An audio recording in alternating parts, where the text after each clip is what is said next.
दोस्तों, हावड़ा जंक्शन से एक स्पेशल ट्रेन दिल्ली के लिए रवाना होने वाली थी। प्लेटफॉर्म पर हजारों लोग बैठे थे और उन्हीं के बीच में एक लड़की भी बैठी थी। तभी उस लड़की के ऊपर उसके 8 साल पुराने तलाकशुदा पति की नजर पड़ती है। वो उसके करीब आता है और देखने की कोशिश करता है कि अब इसका जीवन साथी कौन है, किसके साथ रह रही है, कहाँ जा रही है। दोस्तों, ट्रेन आ जाती है। वो लड़की स्लीपर कोच में घुसने लगती है। उसके पति का टिकट जो है उसी ट्रेन में एसी डब्बे में रहता है, लेकिन वो भी अपनी तलाकशुदा पत्नी के पीछे पीछे स्लीपर कोच में घुस जाता है। दोस्तों, वो युवक अपनी तलाकशुदा पत्नी की ही सीट पर बैठने की कोशिश करता है कि ताकि आज की रात का सफर इसके साथ मैं कर सकूं। दोस्तों, एक दिल को छू लेने वाली कहानी है, बहुत इंटरेस्टिंग कहानी है। आइए जानते हैं पूरी कहानी इस वीडियो में। लेकिन वीडियो में आगे बढ़ने से पहले बस एक ही रिक्वेस्ट है कि आप वीडियो को लाइक कर दीजिए, चैनल को भी सब्सक्राइब कर लीजिए। दोस्तों, उस लड़की का नाम होता है पूजा और उस लड़के का नाम होता है प्रदीप। दोस्तों, दोनों की 10 साल पहले शादी हुई थी, लेकिन शादी के 2 ही साल बाद यानी 8 साल पहले इन दोनों का तलाक हो गया था। दोनों की कमियां थी उसमें, लेकिन फिलहाल तलाक हो चुका था। दोस्तों, ट्रेन चल पड़ती है। जो पूजा थी वो स्लीपर कोच में जाकर बैठने लगती है, तो उसके पीछे पीछे जो उसका तलाकशुदा पति था वो भी उसी कोच में घुस जाता है, उसी डिब्बे में घुस जाता है। हालांकि उसका जो टिकट है वह एसी डब्बे का रहता है, लेकिन जब वह अपनी पत्नी को देखता है बहुत उदास बैठी रहती है और वही खूबसूरती वही सुंदरता तो जो है सोचता है चलो 8 साल बाद मिली है तो किसी ना किसी बहाने इसके पास बैठा जाए, इससे कुछ बातें की जाए। तो दोस्तों, इसलिए वह उसी डब्बे में घुस जाता है। तो दोस्तों, जो पूजा होती है वो डब्बे के बीच में जाकर साइड वाले सीट पर बैठ जाती है। वहीं पर उसका टिकट रहता है और वो जाकर उसके पीछे ही खड़ा हो जाता है। प्रदीप देखने की कोशिश करता है कि क्या पता इसके दाएं बाएं कोई हो तो अभी आके इसके साथ बैठे, लेकिन जो भी आता उस सीट पर बैठने की कोशिश करता। कि वो अकेले बैठी थी तो पूरा सीट खाली था, तो उसको तुरंत मना कर देती थी, कहती थी यहाँ पर जगह नहीं है, यह मेरी सीट है। 1-2 लोग बोले कि अभी 1 घंटे में उतर जाएंगे, अगले स्टेशन पर उतर जाएंगे, लेकिन उसने बोला कि मेरी तबीयत खराब है और मैं यहाँ पर बैठने नहीं दूंगी, मैं आराम करने जा रही हूँ। अब दोस्तों, प्रदीप पीछे से सब देख रहा था। पूजा जो है खिड़की के बाहर झांक रही थी, जब भी कोई आता उसको मना कर देती थी। प्रदीप धीरे से जाता है, अपना बैग उसके सामने रखता है। वह पैर फैला कर बैठी हुई थी, जैसे बैग रखता है तुरंत बोलती है कि यहाँ कहाँ रख रहे हो, यह मेरी सीट है, उतारो इसको यहाँ पर से हटाओ। प्रदीप बोलता है कि मैडम मैं बस 1-2 घंटे में उतर जाऊंगा, मेरी सीट है, नहीं तो अभी आप सोने का टाइम हो नहीं रहा है आपका, तो तब तक मुझे बैठने दीजिए। जब वो आवाज सुनती है तो चौंक जाती है, उसकी तरफ देखती है, 10 से 20 सेकंड देखती रहती है। यह उसका तलाकशुदा पति था, वह भी पहचान जाती है और वह अपना पैर समेट लेती है, इशारा करती है बैठ जाओ। अब दोस्तों, दोनों के ही मन में तमाम सारे सवाल उमड़ रहे थे। प्रदीप जो है शुरुआत करता है, बोलता है कि दिल्ली अपना इलाज कराने जा रही हो क्या? तो पूजा बोलती है कि मुझे क्या हुआ है, मैं क्यों जाऊंगी इलाज कराने? तो प्रदीप बोलता है कि नहीं, अभी तुमने कुछ लोगों को कहा कि सीट पर मत बैठो, मेरी तबीयत खराब है, मुझे आराम करना है और तुम काफी उदास भी लग रही हो, क्या बात है? तो पूजा बोलती है नहीं, मेरी तबीयत नहीं खराब है और मेरी उदासी का कारण आप जानकर क्या करोगे? आप बैठ गए हो तो बैठे रहो, ऐसी कोई परेशानी नहीं है मुझे। तो प्रदीप कहता है कि दिल्ली कब से रह रही हो? पूजा कहती है कि पहली बार जा रही हूँ। अब वो उसको एकटक निहारने लगता है और पूजा खिड़की के बाहर देखते देखते कभी एक नजर इस पर भी मार लेती थी। दोस्तों, सर्दियों का महीना था, ट्रेन चलने लगती है तो ठंडी ठंडी हवा घुस रही थी। सारे लोग जो पैसेंजर थे कुछ ना कुछ ओढ़ने के लिए लाए थे, अपना कंबल निकाल निकाल के ओढ़ने लगते हैं। पूजा भी अपने बैग से ऊनी कंबल निकालती है, ओढ़ लेती है। जो प्रदीप था उसका तो ऐसा कुछ लाने का मतलब ही नहीं था, क्योंकि एसी में सब कुछ मिलता है, कंबल चद्दर वगैरह कुछ घर से लाया नहीं था। तो जब ज्यादा ठंड लगने लगती है तो पूजा उससे कहती है कि आप ओढ़ने के लिए नहीं लाए हो क्या? प्रदीप बोलता है नहीं, मुझे ध्यान ही नहीं रहा, मैं तो कुछ लाया ही नहीं। पूजा बोलती है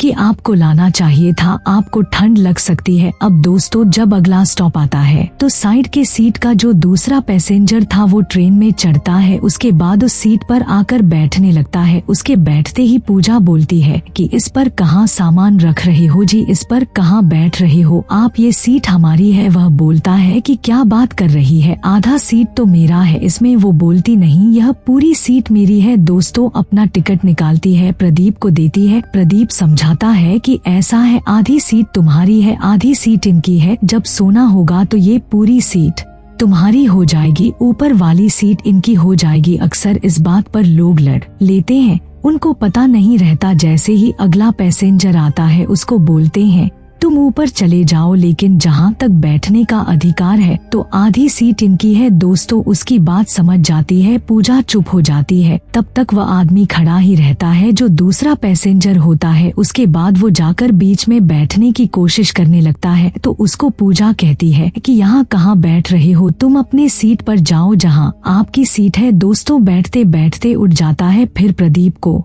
बोलता है कि भाई साहब आप इधर आ जाइए तो मैं अपनी सीट पर बैठ जाऊं। दोस्तों दूसरी खिड़की वाली सीट पर बैठ जाता है। उसके बाद फिर ट्रेन जो है वो चल पड़ती है। जब ट्रेन चल पड़ती है तो काफी ठंड हो रही थी। वो जो पैसेंजर नया आया था वो भी अपना कंबल निकाल लेता है। अब दोस्तों ठंड काफी बढ़ जाती है तो पूजा अपना कंबल जो है उसको उड़ाते हुए उसके पैर पर डालते हुए बोलती है कि ओढ़ लो, नहीं तो तुम्हारी तबीयत खराब हो जाएगी ठंडी से। तो प्रदीप बोलता है कि नहीं, मुझे ठंडी नहीं लगती, दरअसल मेरी ठंड के दिनों में किसी से रजाई को लेकर झगड़ा हो गया था, तब से मुझे ठंड नहीं लगती। दोस्तों एक बार इन दोनों पति पत्नी में जब इनका तलाक नहीं हुआ था तो सर्दियों के दिनों में कंबल की खींचातानी को लेकर लड़ाई हो जाती है और पूजा जो है गुस्से में उसके ऊपर पानी ही डाल देती है। रात भर दोनों फिर कुछ और ही ओढ़ के गुजारा करते हैं। अब दोस्तों प्रदीप का इशारा उसी के तरफ था। पूजा भी समझ जाती है, मुस्कुरा देती है, हंसने लगती है, बोलती है कि उसमें जरूर आपकी गलती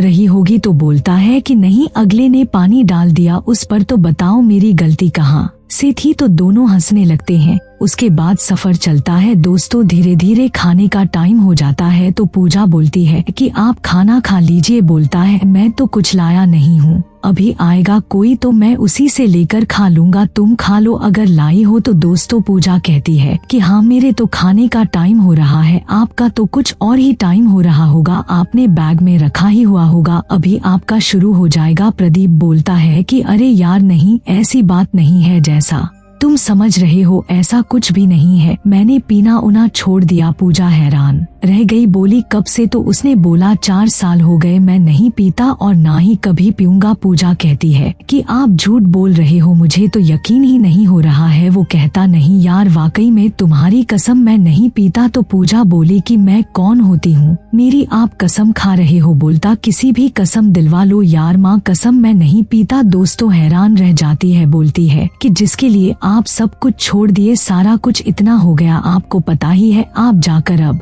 शराब छोड़े, काश आप पहले छोड़ दिए होते। खैर जो भी है, अब से आप सुधर जाओ, मैं तो भगवान से यही दुआ करूंगी। सुनकर मुझे बहुत खुशी हुई कि आपने छोड़ रखा है, सच बताओ मैं दिल से कह रही हूँ, मुझे बहुत सुकून मिला आपकी यह बात सुनकर। दोस्तों पूजा और प्रदीप के बीच में तलाक का सबसे मुख्य कारण जो था वह यही था कि वह जो है शराब का बहुत बड़ा आदी था, अपने माँ बाप की भी नहीं सुनता था, हमेशा शराब पिए मस्त रहता था, पूजा से भी मारपीट करता था और उसके इन्हीं आदतों से वो 2 ही साल में तंग आ गई थी। खुद उसके जो सास ससुर थे यानी प्रदीप के जो माता पिता थे उससे यही कहते थे कि बेटा देखो यह तो सुधरेगा नहीं, अगर तुम अपना कहीं और दूसरा देख लो तो शायद तुम्हारी जिंदगी जो है वह कट जाए इसके साथ, यह तो बहुत ही नालायक है, निकम्मा है। दोस्तों बहुत उसको समझाया लोगों ने, हालांकि वह प्रदीप को बहुत चाहती थी लेकिन उसके इसी आदत से वह परेशान रहती थी। अंत में हार मानकर उससे तंग होकर उससे तलाक ले लेती है। फिर पूजा कहती है कि वाकई में मुझे यकीन नहीं हो रहा है, मुझे बहुत खुशी हुई। और बताओ घर में कौन है, मम्मी पापा कैसे हैं,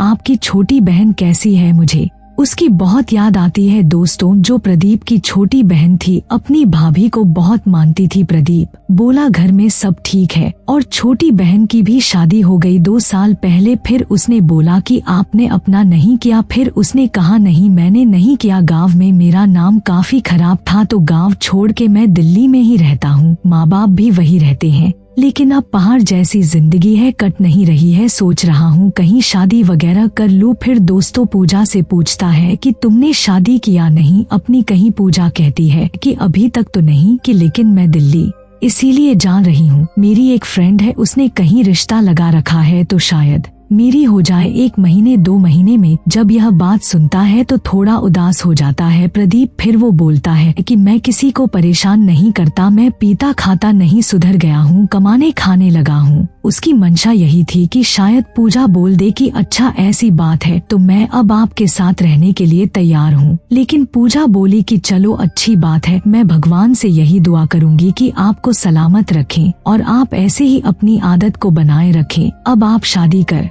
लीजिए, कोई भी आपके साथ खुश रह सकती है, उसे कोई परेशानी नहीं होगी। तो भगवान से यही दुआ करूंगी कि आपकी शादी जो है वह जल्दी हो जाए। दोस्तों रात काफी हो गई तो पूजा कहती है कि 2 रोटी लाई हूँ, चलो खा लेते हैं। प्रदीप कहता है कि 2 रोटी में ना तुम्हारा पेट भरेगा ना मेरा पेट भरेगा, क्या फायदा? तो बोली कि चलो पति पत्नी ही समझकर मिल बांट कर खा लेते हैं, जो भी हमारे पास है हमने बहुत ऐसा एडजस्ट किया हुआ है पहले, तो अब आप अच्छे भी हो गए हो, चलो कम से कम आज मेरे हाथ की बनाई हुई 1 रोटी आप खा लो। दोस्तों इतनी देर में ट्रेन में बिरयानी बेचने वाले आ जाते हैं। 2 बिरयानी लेता है और उसके बाद दोनों खुशी खुशी खाते हैं। खाने के बाद जो दूसरा पैसेंजर था वह बोलता भाई साहब मैं तो जा रहा हूँ ऊपर, अब आप लोग सोइए, कोई दिक्कत नहीं है। दोस्तों फिर उसके बाद दोनों इधर उधर सर करके सो जाते हैं, वही कंबल ओढ़ के सो जाते हैं। अब दोनों को नींद नहीं आ रही थी, उसके ख्याल में यह सुधर चुका था और इसके ख्याल में कि मेरी इतनी खूबसूरत बीवी थी, मुझे छोड़कर मेरी शराब की वजह से चली गई, दूसरी शादी करने जा रही है, काश मुझे अपना लेती या मैं इससे हिम्मत कर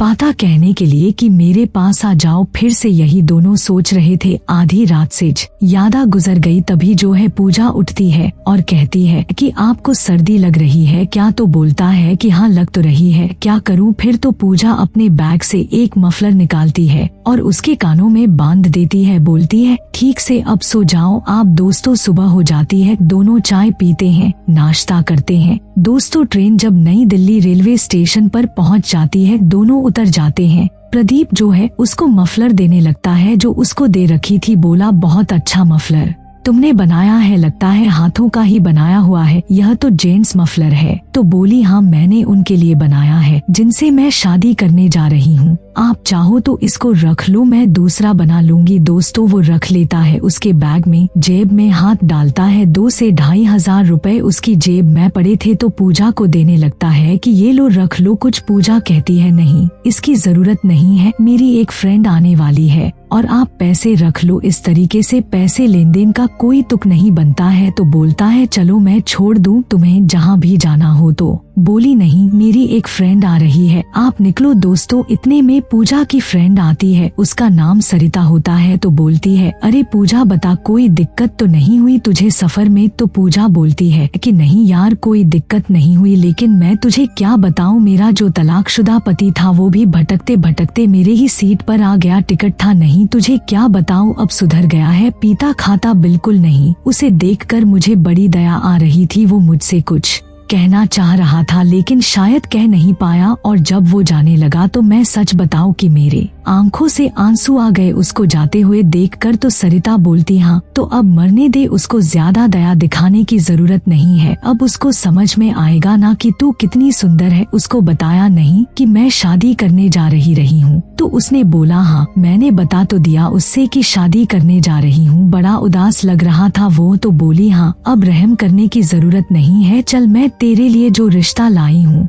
उसको देखना, फिर तू खुश हो जाएगी, इतना अच्छा लड़का है वह कमाने खाने वाला बंदा है, कोई दिक्कत वाली बात नहीं है, कल मेरे साथ चलना अब दोस्त। तो सरिता जो है पूजा को अपने रूम पर लेकर चली गई। इधर जो प्रदीप अपने घर पर चला गया, उसकी गांधीनगर में जीन्स की फैक्ट्री थी, 30 से 40 लोग उसमें काम करते थे। अगले दिन प्रदीप अपने फैक्ट्री पर पहुंचता है। दोस्तों उसी फैक्ट्री में जो सरिता थी वह काम करती थी। सरिता उससे आकर बोलती है कि सर वह जो लड़की मैंने आपसे बताया था, जिसके बारे में आपसे बात कर रखी थी, वह आ गई है, तो आपसे मिलना चाहती है, तो आपसे मिलवा दूं क्या? तो प्रदीप कहता हाँ यार मिलाओ, तुम तो कह रही थी तुम्हारी फ्रेंड बड़ी अच्छी है, बड़ी खूबसूरत है, जरा मैं भी देखूं यार, मुझे तो शादी करनी है, अगर मुझे अच्छी लगेगी तो कर लूंगा। दोस्तों सरिता आगे आगे आती है, पीछे से पूजा आती है, जैसे कमरे में घुसती है ऑफिस में। प्रदीप उसको देख के चौंक जाता है, बोलता है अरे तुम तो बोलती है आप अब। दोस्तों प्रदीप उसको देखते ही चौंक जाता है, सरिता से बोलता है सरिता यही है? तो सरिता बोलती हाँ सर यही है। अब दोस्तों प्रदीप जो है वो पूजा से बोलता है कि बिल्कुल कुछ बोलना नहीं है तुम्हें। फिर वो सरिता से बोलता है कि सरिता यार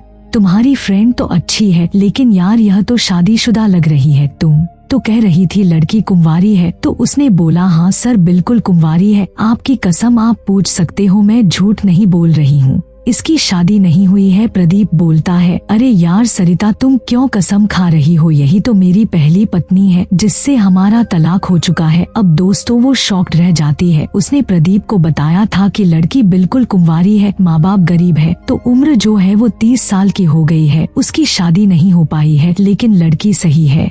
दोस्तों फिर प्रदीप बोलता है कि सरिता कहीं तुमने इनसे तो नहीं बताया कि मैं कुंवारा हूँ? तो बोलती नहीं सर मैं इतना भी झूठ नहीं बोलती। दोस्तों उसके बाद प्रदीप पूजा से कहता है कि पूजा देखो ये सरिता जो है ये समझ लो हमारे लिए भगवान है, ये अगर हमको मिलाई है तो अब यहाँ पर इतने सारे लोग हैं, तुम किसी से भी पूछ सकती हो। अब मैं पीता नहीं हूँ, आराम से कमाता हूँ, अपने माँ बाप की सेवा करता हूँ, तुम किसी से भी पता कर सकती हो, और भगवान ने मौका दिया है तो एक बार और तुम मुझे मौका दो, मेरे पास आ जाओ तो मैं तुम्हारा एहसान जिंदगी भर मानूंगा, तुम चाहो तो किसी से भी मेरे बारे में पता कर सकती हो। दोस्तों उसके बाद पूजा की आंखों से आंसू आ जाते हैं, बोलती मुझे अब किसी से पूछने या पता करने की जरूरत नहीं है। दोस्तों उसके पास आती है, उसके गले से लग जाती है। दोस्तों एक बार फिर से दोनों की जिंदगी बसती है। दोस्तों उसके बाद दोनों सरिता को लाख लाख धन्यवाद देते हैं कि तुम्हारी वजह से हमारी एक बार फिर से जिंदगी बन गई। दोस्तों शाम को जब वह पूजा को लिवा कर सरिता भी जाती है, प्रदीप अपने घर पर जाता है, अपने माँ बाप के सामने उसको खड़ा करता है